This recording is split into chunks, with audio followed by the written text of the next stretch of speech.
بسم الله الرحمن الرحيم.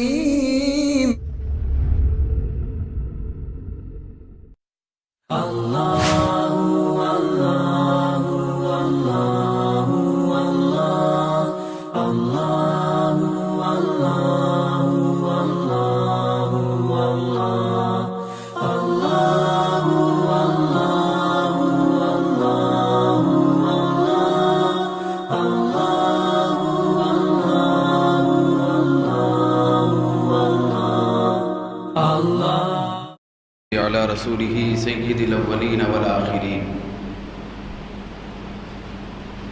وعلى آله الطيبين الطاهرين وأصحابه الراشدين المهديين. أعوذ بالله من الشيطان الرجيم. بسم الله الرحمن الرحيم. يا أيها الذين آمنوا اتقوا الله وكونوا مع الصادقين. صدق الله مولانا العظيم. جمی حاضرین مکرم، شرکائے اجتماع جمعۃ المبارک، بزرگوں، ساتھیوں،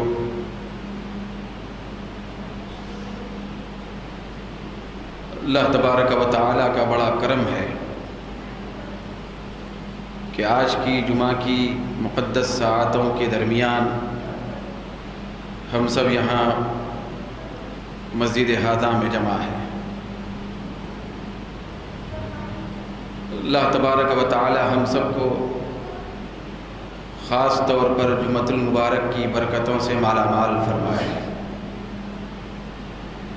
آج کی گفتگو کے لیے میں نے قرآن مجید کی ایک آیت مقدسہ آپ کے سامنے پڑھنے کی سعادت حاصل کی ہے۔ اللہ تبارک و تعالیٰ کا ارشاد ہے، یا ایھا الذین آمنوا اتقوا اللہ وکونوا مع الصادقین۔ اے ایمان والو، تم اللہ سے ڈرو اور سچوں کے ساتھ ہو جاؤ۔ یہاں آیت پاک میں چند چیزیں قابل غور ہیں۔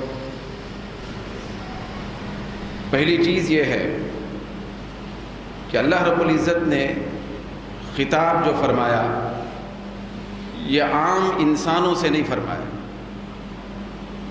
کہ اے تمام انسانوں تم اللہ سے ڈرو، بلکہ اللہ نے فرمایا اے ایمان والو تم اللہ سے ڈرو۔ اس میں حکمت یہ ہے کہ جب تک بندہ ایمان کا نور اپنے اندر پیدا نہیں کرتا اور جب تک بندہ ایمان کی سرحد میں داخل نہیں ہوتا، اس وقت تک اس کے دل میں اللہ کا ڈر بھی پیدا نہیں ہوتا۔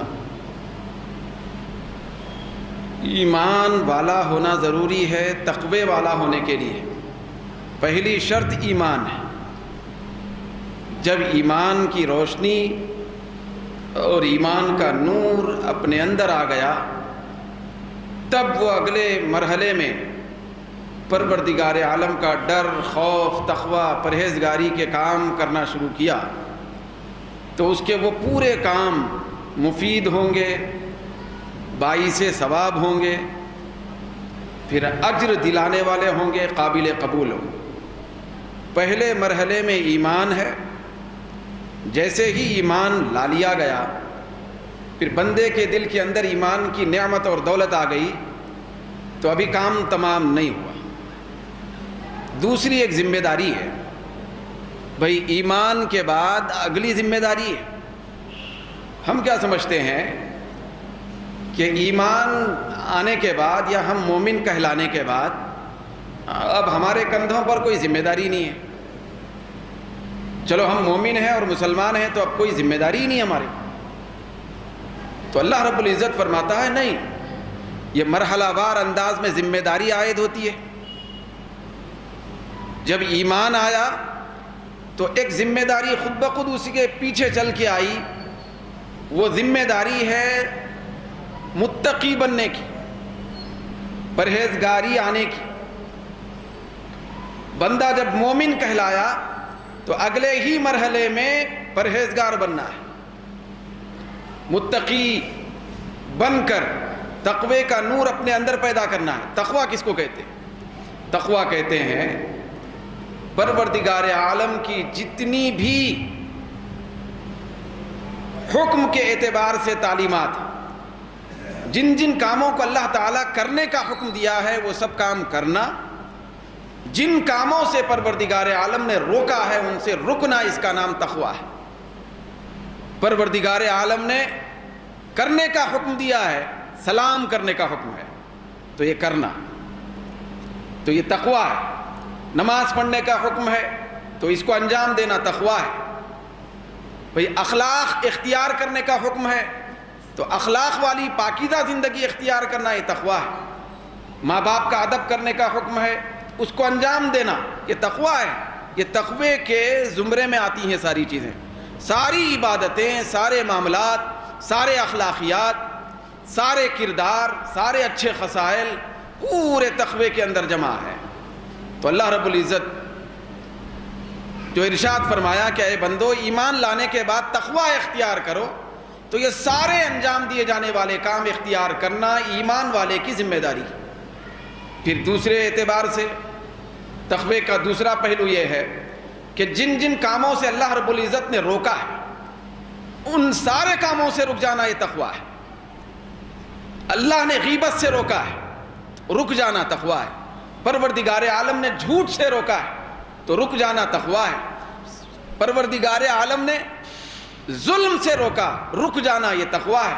غرض کے چھوٹے برے کام سے لے کر بڑے برے کام تک، جس کو ہم ہلکے کام بھی کہتے ہیں، ہلکے کاموں سے لے کر بڑے کاموں تک جتنے بھی غلط کام ہیں، چاہے چھوٹے حساب کے ہوں یا بڑے حساب کے، سارے کاموں سے رک جانا اس کا نام تقوی ہے۔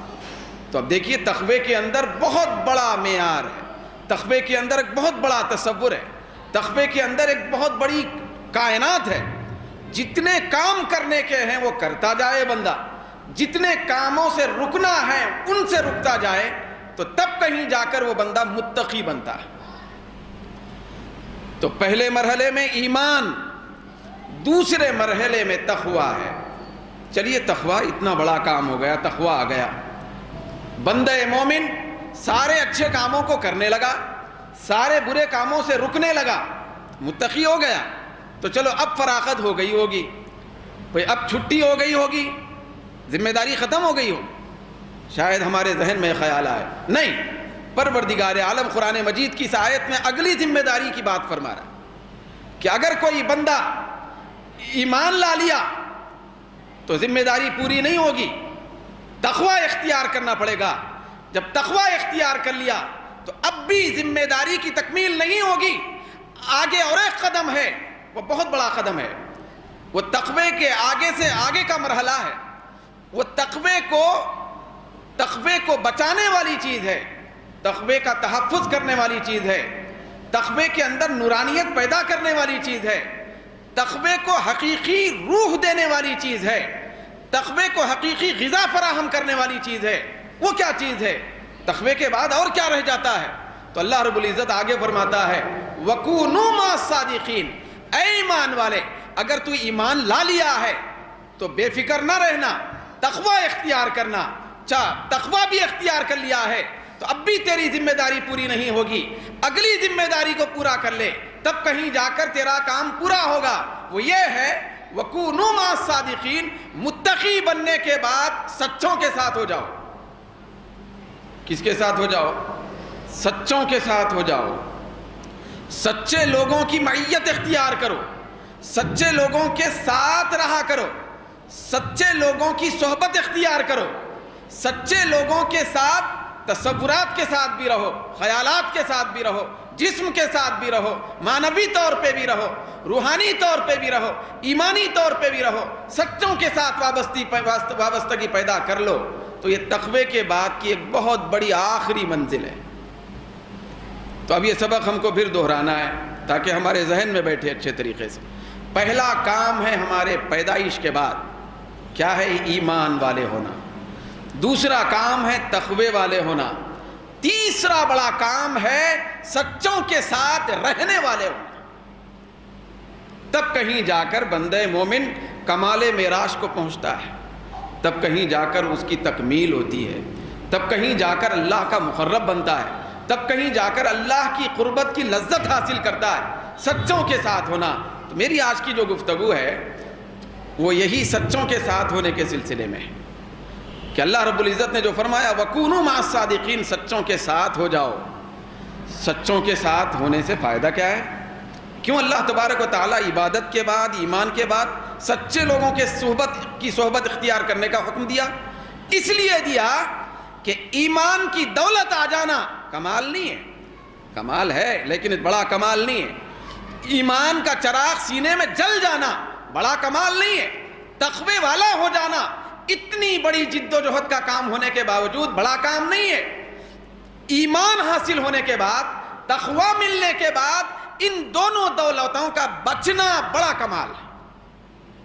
بسا اوقات ہوتا ہے کہ آدمی پیسہ بہت کماتا ہے، دولت بہت کماتا ہے، بھئی آدمی جاگیرات بہت اکٹھا کر لیتا ہے، پھر آدمی کی معیشت بھی بڑی مستحکم ہو جاتی ہے، پھر آدمی بہت زیادہ اعتبار سے کروڑ پتی ارب پتی بن جاتا ہے، پیسہ بہت کماتا ہے. تو پیسہ کمانا بہادری نہیں ہوتا ہے، پیسہ بچانا بھی بڑا بہادری کا کام ہوتا ہے. پیسہ کما رہا ہے لیکن بچا رہا ہی نہیں، بچنے کا کوئی بندوبست نہیں ہے، بچانے کا کوئی بندوبست نہیں ہے. تو یہ دنیاوی اعتبار سے ہمارے سامنے مثال ہے کہ دنیا کے اندر معیشت کو مستحکم کرنا، پیسہ کمانا بڑا کام نہیں ہے اس کے مقابلے میں کہ پیسہ بچایا بھی جائے. ٹھیک اسی طریقے سے دوستو کہ ایمان لا لینا، ایمان کی دولت آ جانا، پھر تقوی کی زینت آ جانا، یہ بڑا کام نہیں ہے اس کے مقابلے میں کہ ایمان اور تقوی کو بچایا بھی جائے. تو بچانا اور بچنا بہت بڑا کام ہے، بڑا ذمہ دارانہ کام ہے کہ ایمان معاذ اللہ آیا ہو مگر بچا نہیں. بھئی تقوی آ گیا لیکن بچا نہیں. شیطان کے پاس کیا تھا بتائیے؟ شیطان کے پاس دو چیزیں بھی تھیں. پہلے شیطان کے پاس ایمان بھی تھا. آپ بولیں گے ایمان کیسے تھا شیطان کے پاس؟ بھئی یہ شیطان بننے سے پہلے کی بات کر رہا ہوں میں. اس وقت وہ ایمان والا بھی تھا. اگر بے ایمان ہوتا تو جنت میں آنا جانا ہی نہیں ہوتا اس کو. وہ اگر بے ایمان ہوتا فرشتوں کا استاد نہ بنایا جاتا. پھر وہ تقوی والا بھی تھا. تقوی والا نہ ہوتا تو معلم ملکوت کیسے بناتا اللہ تعالیٰ؟ پروردگار عالم تو اس کو اپنی قربت کی چادر میں رکھا تھا. پروردگار عالم تو وہ جنت میں آنا جانے کی اس کے لیے اجازت عام رکھی تھی. اور خطہ ارض کا اس کے تقوی کا عالم دیکھیے، پھر اس کی عبادت گزاری اور ریاضت کا عالم دیکھیے کہ یہ جو زمین ہے، زمین کے اندر ایک بھی ایسا خطہ اور چپا نہیں ہے جہاں شیطان نے سجدہ نہ کیا.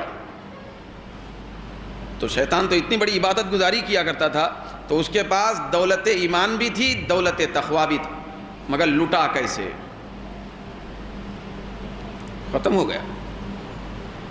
تو میں اس لیے عرض کر رہا ہوں ایمان آ جانا، تقوی اور عبادت کی زینت آ جانا یہ کمال نہیں ہے، ان لوگوں کا بچنا کمال ہے. شیطان تقوی تو حاصل کر سکا، شیطان ایمان کی دولت تو حاصل کر سکا لیکن بچا نہیں سکا. کیوں نہیں بچا سکا؟ بچایا اس لیے نہیں کہ وہ اگلے مرحلے کا کام نہیں کیا تھا. وہ ایمان والا بھی ہو گیا تھا، تقوی والا بھی ہو گیا تھا، لیکن سچوں کے ساتھ نہیں تھا. اللہ کے نیک اور مقرب بندوں کے ساتھ ہونے سے انکار کر دیا تھا. حضرت آدم علیہ السلام کی معیت میں نہیں آیا تھا، حسد اور بغض کی کیفیت میں مبتلا ہو گیا تھا حضرت آدم علیہ السلام کے متعلق. تو اگلے مرحلے کی بات پہ عمل نہ کرنے کی وجہ سے نہ اس کا ایمان بچا نہ تقوی بچا. تو سب سے بڑا کام ہے ایمان اور تقوی کے بعد سچوں کے ساتھ ہو جانا. تو اس سے ہوتا یہ ہے کہ ایمان بچتا بھی ہے، پھر ایمان کا نور بڑھتا بھی ہے. تقوی بچتا بھی ہے، تقوی کی زینت بڑھتی بھی ہے جب ہم سچوں کے ساتھ ہو جاتے ہیں. کیوں؟ اس لیے کہ سچائی جو ہوتی ہے، صرف سچائی کے اندر اللہ تعالیٰ نے وہ قدرت اور تاثیر رکھی ہے کہ بڑے بڑے قوتوں والے سچائی کے سامنے ڈھیر ہو کے رہ جاتے ہیں. قرآن مجید میں بے شمار مقامات پر سچائی کی تلقین کی گئی.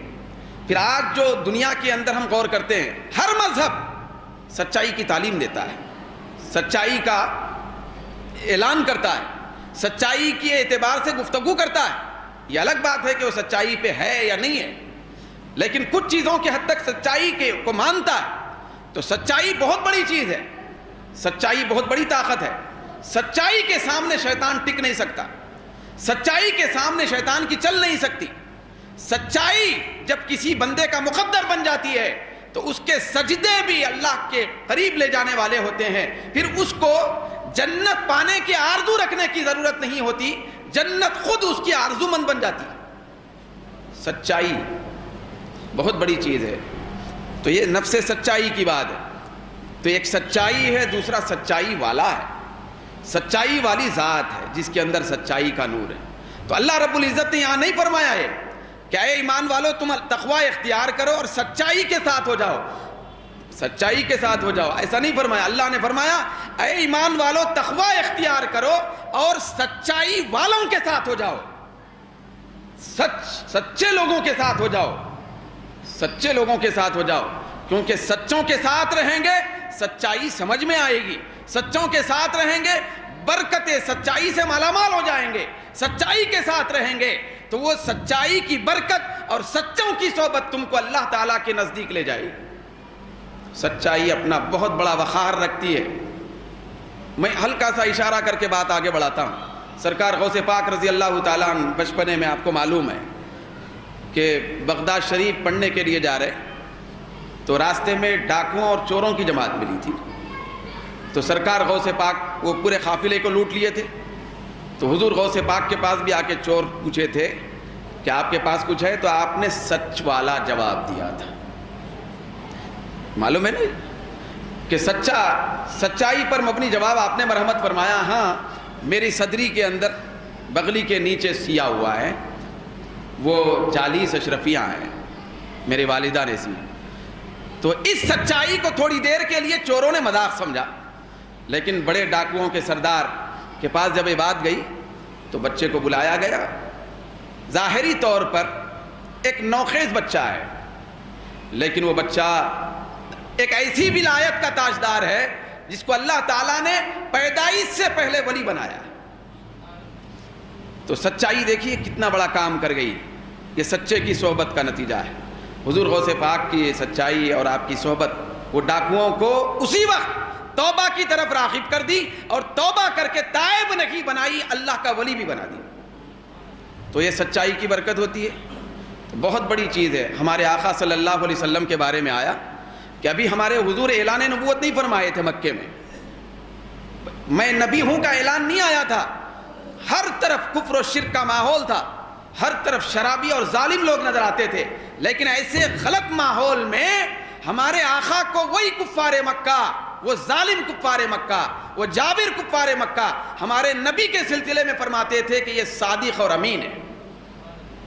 ہمارے نبی نے سچائی کو منوایا، پہلے اپنی ذات کو صادق کہلوایا، اور کفار مکہ اور مشرکین مکہ نے آپ کو صادق کہا. تو اعلان نبوت بعد میں ہوا، صداقت کا اعلان کافروں کی زبانی سے پہلے ہوا. یہ سچائی. تو میں آج جس شخصیت کی بات کرنے جا رہا ہوں مختصر، وہ شخصیت ایسی ہے کہ وہ شخصیت سچائی سے نہیں پہچانی گئی، بلکہ خود سچائی ان سے پہچانی گئی. وہ شخصیت سچائی کی برکت حاصل کر کے بڑی نہیں بنی، بلکہ سچائی کو اس شخصیت سے برکت ملی. اس شخصیت کا نام ہے سید السادات، جامع الکرامات، کنز الکرامات، امام المحدثین والفقہاء، حضرت سیدنا امام جعفر صادق رضی اللہ تعالیٰ، کہ جن کے فاتحہ خصوصی طور پر ہم ان دنوں میں دلاتے ہیں. تو حضرت سیدنا امام جعفر صادق رضی اللہ تعالیٰ عنہ یہ وہ شخصیت ہے کہ جن کے اندر سچائی کا نور اتنا زیادہ داخل تھا، پھر جن کے چہرے میں سچائی کا نور ایسا چمکتا تھا. آپ کی سچائی سے آپ کا تعلق اور سچائی کا آپ سے تعلق کا عالم یہ تھا کہ امام جعفر صادق یہ جو نام ہے جعفر آپ کا نام ہے، لیکن کبھی بھی دنیا آپ کو امام جعفر نہیں کہتی، بلکہ آپ کے نام کے ساتھ حصہ بنا کر صادق کا لفظ بھی بولتی ہے۔ یہ صادق کا لفظ آپ کے نام کے ساتھ جڑ گیا، تو صادق کے معنی سچے کے، وہی صادق کہ اللہ نے حکم دیا کہ یا ایھا الذین آمنوا اتقوا اللہ وکونوا مع الصادقین، تم سچوں کے ساتھ ہو جاؤ۔ حضرت امام جعفر صادق رضی اللہ تعالیٰ سچوں میں سے ایک فرد کا نام نہیں، بلکہ سچوں کے سردار کا نام ہے، سچوں کے پیشوا کا نام ہے حضرت امام جعفر صادق رضی اللہ تعالیٰ، جن کے بارے میں ہم نیاز کریں تو پہلے شخصیت کو جانیں کہ کیسی باعظمت شخصیت، کیسی انوکھی اور نرالی شخصیت۔ سچائی سے آپ کا اتنا زیادہ تعلق کہ وقت کے بڑے بڑے اکابر اولیاء نے آپ کو صادق کہا، آپ کا بہت بڑا مشہور لقب صادق کہلایا، آپ کا ایک لقب فاضل بھی ہے، پھر آپ کا ایک لقب طاہر بھی ہے، لیکن سب سے زیادہ مشہور لقب یہ صادق ہے۔ صادق یہ آپ کی سچائی کو بتاتا ہے، سچائی کی کیفیت کو بتاتا ہے۔ حضرت امام جعفر صادق رضی اللہ تعالیٰ عنہ کی سچائی، زبان کی سچائی، دل کی سچائی، نگاہ کی سچائی، بدن کی سچائی، نگاہوں کی سچائی، علم کی سچائی، عمل کی سچائی، کردار کی سچائی، خصال کی سچائی کا یہ عالم ہے کہ روایت میں آتا ہے، بڑے بڑے اکابر صوفیاء اور بزرگان دین نے بیان فرمایا، امام جعفر صادق رضی اللہ تعالیٰ عنہ کی سچائی کا عالم یہ تھا کہ آپ کی سچی زبان سے جب بھی جو بھی دعائیہ کلمہ نکلتا، ادھر کلمہ دعا ختم نہ ہوتا تھا، ادھر اللہ دعا قبول فرماتا تھا۔ یہ سچی زبان کی تاثیر تھی۔ زبان جتنی پاکیزہ اور سچی ہوتی ہے، اتنا زیادہ اللہ کی بارگاہ میں زبان سے نکلنے والے جملے شرف قبولیت حاصل کر لیتے ہیں۔ چنانچہ آپ کے بارے میں آتا ہے کہ وَكَانَ جعفر الصادق مستجاب الدعوہ، امام جعفر صادق مستجاب الدعوات تھے کہ ادھر آپ کی زبان سے کوئی دعا نکلتی، ادھر اللہ رب العزت وہ کام پورا کر دیتا تھا، وہ کام پورا کر دیتا۔ تو یہ آپ کی صداقت شعار زبان کا نتیجہ تھا۔ حضرت امام جعفر صادق رضی اللہ تعالیٰ عنہ کی اسی صداقت والی زبان سے میٹھی میٹھی بولیوں کو سننے کے لیے وقت کے بڑے بڑے فقہا اور محدثین آپ کی بارگاہ میں آ کر زانوئے ادب طے کرتے تھے، زانوئے ادب طے کرتے تھے۔ ہم جس امام کی تقلید کرتے ہیں حضرت سیدنا امام اعظم ابو حنیفہ رضی اللہ تعالیٰ عنہ، یہ وہی شخصیت ہے امام اعظم۔ امام اعظم کو اگر کسی شخصیت نے امام اعظم بنایا تو وہ امام جعفر صادق رضی اللہ تعالیٰ عنہ کی ذات ہے۔ یہ امام جعفر صادق رضی اللہ تعالیٰ عنہ کی صحبت کا نتیجہ ہے کہ امام اعظم ابو حنیفہ سے نکل کر امام اعظم بن گئے۔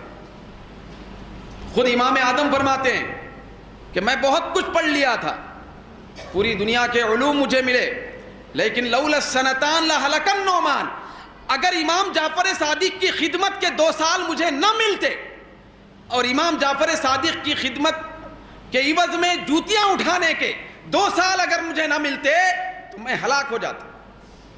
یہ امام اعظم کا کہنا ہے۔ تو امام جعفر صادق اتنی بڑی اولو العزم ہستی کا نام ہے۔ یاد رکھیں کہ امام جعفر صادق رضی اللہ تعالیٰ عنہ جہاں کرامتوں کے مرکز ہیں، وہیں علم و حکمت کے سمندر بھی ہیں۔ حضرت امام جعفر صادق رضی اللہ تعالیٰ عنہ جس ماحول میں آنکھ کھولے تھے، کیونکہ آپ کا جو گھرانہ ہے یہ خاتون جنت حضرت فاطمہ الزہرا کے صاحبزادے، فرزند رسول ہے، حضرت امام باقر رضی اللہ تعالیٰ عنہ کے صاحبزادے، حضرت امام زین العابدین کے پوترے ہیں امام جعفر صادق، حضرت امام حسین کے پڑ پوترے ہیں، حضرت مولا علی کے پوترے، حضور کے فرزندان میں 12 اماموں سے ایک جلیل القدر امام امام جعفر صادق رضی اللہ تعالیٰ عنہ۔ تو آپ جس ماحول میں پیدا ہوتے ہیں، جس گھر میں آنکھ کھولتے ہیں، وہ گھر ایسا بے مثال تھا، پھر ایسا نورانیت سے پر تھا، جب آپ آنکھ کھولے گھر کے پورے در و دیوار میں علم و حکمت کا نور دیکھیں۔ حضرت امام جعفر صادق رضی اللہ تعالیٰ عنہ کے والد گرامی حضرت امام باقر رضی اللہ تعالیٰ عنہ، ان کی عجیب شان ہے۔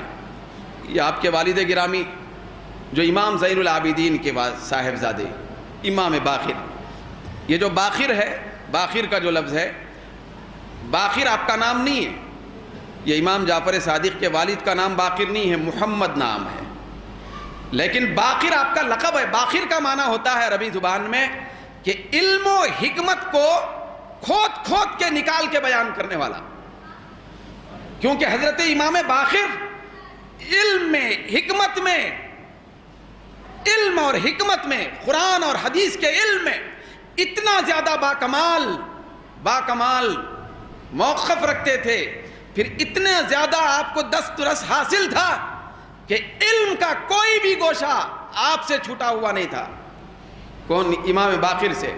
تو اسی لیے لوگوں نے آپ کی یہ کیفیت دیکھ کر آپ کو باقر کہا کہ علم اگر سمندر کی تہہ میں بھی چھپا ہوا ہے تو کھود کے نکال لیتے تھے، مطلب گہرائی کا علم رکھنے والی شخصیت۔ تو ایسے باپ کے گود میں جب آنکھ کھولتے ہیں امام جعفر صادق، تو آپ اندازہ لگائیں کہ امام جعفر صادق کو علم حکمت کے کتنے سمندر ملے ہوں گے۔ یہی سبب ہے، ایک طرف یہ علم و حکمت کے چشمے اور سمندر بھی آپ کو ملے گھر سے ہی، یہ سب گھرانہ وہی ہے۔ ساری دنیا میں جو علم و حکمت تقسیم ہوا تو اسی گھرانے سے ہوا، بھئی یہی اہل بیت سے تو علم و حکمت آگے بڑھا، تو اسی گھرانے سے ساری دنیا فیضیاب ہوئی۔ دوسروں کو دینے والا یہ گھرانہ ہے تو خود اپنے گھر کے بچوں کو کتنا عطا کیا ہوگا۔ تو امام جعفر صادق رضی اللہ تعالیٰ عنہ ایسی بے مثال شخصیت کہ وقت کے محدثین، بڑے بڑے محدثین، یہ امام بخاری وغیرہ تو بہت بات کے ہیں، بھئی امام بخاری، امام مسلم کے بہت بڑے بڑے دادا استاذ، وہ سب امام جعفر صادق رضی اللہ تعالیٰ عنہ کے گلی کے سائلے تھے، پھر ان کے گلی کے منگتے تھے، پھر ان کی جوتیاں سیدھے کرنے والے تھے۔ حضرت امام سفیان ثوری رضی اللہ تعالیٰ عنہ، جن کی بخاری شریف میں بہت روایتیں، بہت بڑی ہستی ہے امام سفیان ثوری، یہ حدیث کے، علم حدیث کے بہت بڑے رئیس اور سردار ہیں۔ پھر ادھر صوفیہ کے امام بھی امام سفیان ثوری رحمۃ اللہ علیہ، تو ان کے بارے میں آتا ہے کہ ہمیشہ حضرت سفیان ثوری رحمۃ اللہ علیہ حضرت امام جعفر صادق رضی اللہ تعالیٰ عنہ کے گلی کے چکر لگاتے تھے، اتنے بڑے حدیث کے امام۔ پھر آپ کی بارگاہ میں حاضر ہوتے، اجازت ملتی تو حاضر ہوتے، پھر بیٹھ کے عرض کر کے سرکار تھوڑا اپنی زبان مبارک سے کچھ ارشاد فرمائیں، میں آپ کے ارشادات سننے کے لیے آیا۔ یہ امام سفیان ثوری فرماتے، ہر جگہ ہر وقت جاتے، مسلسل حاضری دیتے، امام جعفر صادق کو دیکھ کر اپنے محبت کی پیاس بجھاتے، پھر ان کے ارشادات سن کر علم کی پیاس بجھا دیتے تھے۔ تو آپ فرماتے، سرکار ارشادات فرمائے، تو آپ کے ارشادات سننے کے لیے بڑے بڑے اولیاء اور صوفیاء اور محدثین، فقہا آپ کے گلی میں کھڑے رہتے تھے، یہ امام اعظم آپ کے چوکھٹ پہ کھڑے رہتے تھے، امام سفیان ثوری آپ کی چوکھٹ پہ کھڑے رہتے تھے، امام سفیان بن عیینہ آپ کی چوکھٹ پہ کھڑے رہتے تھے، امام مالک آپ کی چوکھٹ پہ کھڑے رہنے والی شخصیت۔ تو اس طرح بے شمار بڑے بڑے محدثین اور اولیاء آپ کی چوکھٹ کے سائل بنے تھے، آپ کے ارشادات سنتے۔ ایک مرتبہ حضرت امام سفیان ثوری رحمۃ اللہ علیہ حاضر ہوئے، عرض کرنے لگے سرکار کچھ ارشاد فرمائے۔ تو امام جعفر صادق رضی اللہ تعالیٰ عنہ کچھ کام میں تھے، تو آپ نے ارشاد فرمایا کہ آپ چلے جاؤ، میں بعد میں سناؤں گا۔ میں یہ عرض کر رہا ہوں کہ امام اعظم امام جعفر صادق کو صادق کیوں کہا گیا، سچے کیوں کہا گیا؟ یہ زبان کی سچائی کا نور کتنا زیادہ تھا کہ وقت کے بڑے محدثین آپ کی صداقت والی، سچائی والی زبان سے اقوال سن کر اپنے سینوں کو منور کرتے تھے اور اپنے دلوں کو اطمینان بخشتے تھے۔ تو چنانچہ ایک مرتبہ حاضر ہوئے، عرض کرنے لگے سرکار کچھ ارشادات سنائے۔ تو امام جعفر صادق رضی اللہ تعالیٰ عنہ نے فرمایا بعد میں آئیں، میں اب نہیں سناؤں گا۔ تو امام سفیان ثوری رحمۃ اللہ علیہ عرض کرنے لگے یار سرکار، اگر آپ ارشاد نہیں سنائیں گے تو جب تک میں آپ کی میٹھی زبان سے علم و حکمت کے موتیوں کو نہیں سنوں گا، اس وقت تک یہاں سے اٹھ کے نہیں جاؤں گا۔ تو اس طرح آپ کی صداقت والی زبان کو سے نکلنے والے جملوں کو سننے کے لیے بے قرار رہتے تھے محدثین، میں اٹھ کے نہیں جاؤں گا۔ پھر جب امام جعفر صادق رضی اللہ تعالیٰ عنہ نے ارشاد فرمایا، سچائی کی تعلیم دی، علم و حکمت لٹایا آپ نے، تو امام سفیان ثوری وہاں سے چلے گئے۔ حضرت امام جعفر صادق رضی اللہ تعالیٰ عنہ بڑے بڑے محدثین اور اولیاء کے ایسے پیشوا اور امام کہ ایک مرتبہ حضرت شقیق بلخی رحمۃ اللہ علیہ، بہت بڑے ولی ہیں، وہ آپ کی بارگاہ میں حاضر ہوئے، تو حضرت امام جعفر صادق نے ارشاد فرمایا کہ اے شقیق، چلو میں تم سے ایک سوال کرتا ہوں۔ سوال یہ ہے کہ تمہارے پاس فتوت کا معیار کیا ہے؟ فتوت کا مطلب جوانی، یہ وہ جوانی نہیں جو ہماری ہے، وہ جوانی سے مراد اولیاء کے پاس وہ نیکیوں کی جوانی ہوتی تھی، تو اس سے سوال کرتے تھے۔ تو فتوت کس کو کہتے ہیں؟ تو حضرت شقیق بلخی نے فرمایا، عرض کیا سرکار میرے پاس فتوت یہ ہے، یہ رسالہ قشیریہ میں آتا ہے، میرے پاس اس کا معیار یہ ہے کہ مجھے پروردگار عالم کی طرف سے کچھ مل جاتا ہے، دیا جاتا ہے تو شکر کرتا ہوں، نہیں ملتا ہے تو صبر کرتا ہوں۔ میری جوانی یہ ہے میدان میں اس سلوک کے کہ مجھے مل جاتا ہے تو شکر کرتا ہوں، نہیں ملتا ہے تو صبر کرتا ہوں۔ تو حضرت امام جعفر صادق نے فرمایا، یہ تو ہمارے پاس مدینے کے کتوں کا عالم بھی ہے، کتوں کو بھی اگر مل جاتا ہے شکر کرتے ہیں، کھا لیتے ہیں، نہیں ملتا ہے تو صبر ہی کرتے ہیں، یہ کوئی معیار ہے تمہاری نیکی کا؟ تو حضرت شقیق بلخی اب تعلیم حاصل کر رہے ہیں حضرت امام جعفر صادق سے، تو انہوں نے پلٹ کے عرض کیا، سرکار آپ فرما دیں، آپ مجھے سکھا دیں کیا ہے؟ تو حضرت امام جعفر صادق نے فرمایا، میرا معیار یہ ہے کہ اللہ کی طرف سے کچھ مل جاتا ہے تو دوسروں کو دیتا ہوں، نہیں ملتا ہے تو شکر کرتا ہوں۔ تمہارے پاس معیار ملنے پہ شکر کا ہے، میرے پاس معیار نہ ملنے پہ شکر کا ہے۔ تو یہ تعلیم حاصل کرنے کے لیے یہ وقت کے بڑے بڑے محدثین اور اولیاء آپ کی بارگاہ میں آتے تھے، یہی تعلیم کے لیے آپ کی زبان کا ایک ایک جملہ بڑے بڑے محدثین کو دنیا و آخرت کی زندگی کا معیار عطا کرتا تھا۔ حضرت امام جعفر صادق رضی اللہ تعالیٰ عنہ اتنے پائے کے ولی اور بزرگ، تو جتنے بڑے تھے اتنے زیادہ عاجزی انکساری کے پیکر بھی تھے۔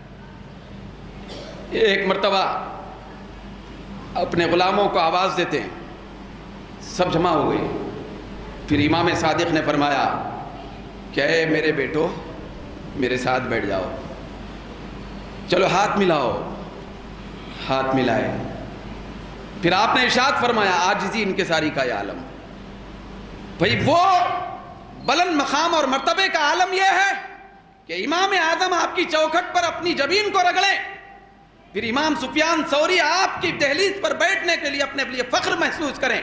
دوسری طرف عاجزی انکساری کا یہ عالم کہ آپ اپنے غلاموں کا آواز دے کے بلا کے کہتے ہیں کہ ذرا مجھ سے ہاتھ میں ہاتھ ملا کے وعدہ کرو کہ قیامت کے دن اگر تم بخشے جائیں تو ساتھ میں مجھے بھی لے جانا۔ اتنی بڑی عظمت والی شخصیت، عاجزی انکساری کا یہ عالم ہے۔ تو یہ معیار، یہ تعلیم امام جعفر صادق نے دنیا کو سکھائی کہ عاجز بنو، عاجزی والے بنو۔ پھر ایک مرتبہ روایت میں آتا ہے کہ آپ مدینہ منورہ میں اپنے مقام پر مسجد میں ہیں، تو ایک حاجی بھی اس زمانے میں حج کرنے کی غرض سے آیا تھا، تو مدینہ منورہ میں یہ رسالہ قشیریہ وغیرہ میں کتابوں میں، صحیح کتابوں میں موجود ہے کہ حج کرنے کی غرض سے وہ حاجی آیا، مدینہ میں آرام کیا، تو وہ اپنا جہاں پہ بھی روم لیا ہوا تھا تو وہاں سے نکل کر مسجد میں آرام کر رہا ہے۔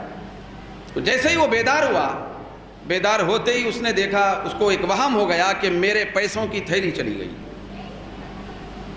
تھیلی چلی گئی، تو پریشان ہوا، ڈھونڈنے لگا کون لیا کون لیا۔ تو اتنے میں امام جعفر صادق رضی اللہ تعالیٰ عنہ سامنے سے تشریف لائے، وہ نہیں جانتا تھا کہ یہ امام جعفر صادق ہے۔ جیسے ہی آپ کو دیکھا تو مسجد میں آپ کو پکڑ لیا، پکڑ کے کہنے لگا تو نہیں میری تھیلی لی، استغفر اللہ۔ وہ امام جعفر صادق سے کہنے لگا کہ تم میرے پیسوں کی تھیلی تم لیے۔ تو امام جعفر صادق رضی اللہ تعالیٰ نے انکار نہیں فرمایا.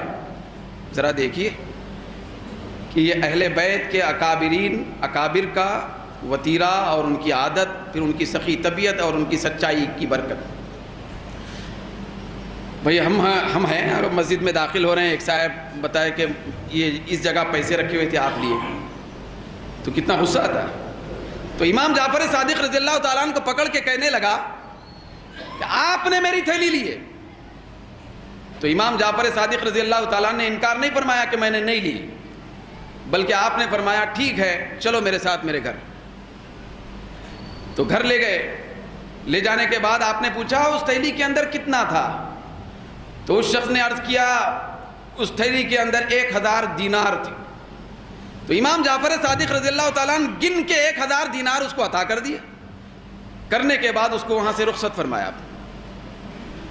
جب رخصت ہو کے اپنے روم اور کمرے میں گیا، کیا دیکھتا ہے کہ اس کے اپنے پیسوں کی تھیلی روم میں رکھی ہوئی ہے، کمرے میں رکھی ہوئی ہے. پریشان ہوا، یہ کون شخصیت تھی؟ میں نے الزام لگایا پہلے تو چوری کا، تو الزام پر تر شروع ہوئے بغیر، بھئی الزام پر کوئی انتقامی کارروائی کرے بغیر، وہ الٹا مجھے نوازنے کے لیے لے گئے اور پوچھ کر پوری میری رقم کے مطابق وہ مجھ کو عطا کر دیے. پھر مجھے سلام کر کے محبت اور شفقت کے ساتھ رخصت بھی کر دیے. اور گھر آ کے دیکھتا ہوں تو تھیلی تو میرے پاس ہے. شرمندہ ہوا. پھر وہ پوٹلی اٹھایا، تھیلی اٹھایا اور آپ کی بارگاہ میں حاضر ہوا. حاضر ہو کے عرض کرنے لگا سرکار مجھے معاف کیجیے. رونے لگا کہ میں نے آپ پہ الزام لگایا تھا. اس وقت تک بھی نہیں معلوم کہ امام جعفر صادق. تو اس نے کہا مجھے معاف کیجیے، یہ تھیلی میرے پیسوں کی میرے گھر میں تھی، میں نے آپ کو الزام لگایا، میرا ایک وہم ہو گیا تھا جس کی بنیاد پہ میں نے وہ فیصلہ سنایا تھا. تو آپ کی تھیلی لے لیں، پیسے لے لیں، میں واپس کرنے کے لیے آیا ہوں. امام جعفر صادق نے فرمایا ایک مرتبہ میں جب اپنے ہاتھ سے اللہ کے راستے میں کوئی چیز نکالتا ہوں تو زندگی بھر واپس نہیں لیتا. تو تمہاری اپنی تھیلی بھی رکھ لیں اور میرا دیا ہوا بھی رکھ لیں. جب واپس ہو رہا تھا تو وقت کے محدثین آ رہے تھے، تو لوگوں سے اس نے پوچھا یہ کون شخصیت ہیں؟ تو لوگوں نے بتایا نہیں معلوم، یہ فرزند رسول امام جعفر صادق، یہ ان کی سخی طبیعت کا عالم، یہ سخی طبیعت کا عالم ہے. تو دوستو ایسی عظیم المرتبہ شخصیت کا نام امام جعفر صادق ہے. تو ان کے 1-2 ارشادات کے بعد میں اپنی گفتگو ختم کرنا چاہتا ہوں. حضرت امام جعفر صادق رضی اللہ تعالیٰ عنہ کے سینکڑوں ارشادات ہیں ہم لوگوں کی تعلیم کے لیے. پھر ان کے سینکڑوں ایسے فرمودات ہیں جن سے ایک زندگی سدھر جا سکتی ہے. ایک مرتبہ آپ نے ارشاد فرمایا کہ البنات حسنات والبنون نعم الحسنات یصاب علیہا والنعم مسئول عنہا. آپ نے ارشاد فرمایا کہ یاد رکھو، یہ ہمارے لیے بہت بڑا سبق ہے آج. یہ امام جعفر صادق کا قول ہے، وہ آپ کے نظر کر رہا ہوں، کیونکہ ہر گھر کے اندر ایک تصور ایسا کار فرما ہے. یہ اللہ کی قدرت ہے کہ رب کائنات اپنے فضل سے جس کو چاہتا ہے بیٹے دیتا ہے، جس کو چاہتا ہے بیٹیاں دیتا ہے. لیکن بیٹیوں کو آج ہم بوجھ سمجھتے ہیں. تو امام جعفر صادق فرماتے ہیں کہ البنات حسنات، بیٹیاں نیکیاں ہیں. بیٹیاں کیا ہیں؟ یہ آپ کا ارشاد ہے، قیامت تک آنے والوں کے لیے رہبری کر رہا ہے. بیٹیاں نیکیاں ہیں، والبنون نعم، اور بیٹے نعمتاں ہیں. دکن کی زبان کہ بیٹے نعمتیں ہیں، بیٹیاں نیکیاں ہیں. پھر آپ نے ارشاد فرمایا کہ نیکیوں پر ثواب دیا جاتا ہے، نعمتوں کا حساب لیا جاتا ہے. کیا ہے بولیے؟ نیکیوں پر ثواب دیا جاتا ہے، نعمتوں کا حساب لیا جاتا ہے. خوش قسمت ہیں وہ لوگ جن کو اللہ نے بیٹیاں عطا فرمائیں. یہ بیٹیاں نیکیوں کی صورت میں ہے. جب نیکی ہے تو حساب نہیں ہوگا، نیکی پہ ثواب ہوگا. نعمت اگر ہے تو اللہ تعالیٰ قرآن میں فرماتا ہے ہر نعمت کا میں حساب سوال کروں گا اور حساب لوں گا. بیٹوں کے بارے میں حساب لیا جانے والا ہے. یہ امام جعفر صادق کا قول ہے. پھر آپ نے ایک مرتبہ فرمایا کہ تاخیر التوبۃ اغترار، یاد رکھو کہ توبہ میں تاخیر کرنا یہ دھوکہ ہے. جیسے ہی گناہ ہو یا نہ ہو، روزانہ جب موقع ملے توبہ کیا کرو، ہر لمحہ توبہ کیا کرو.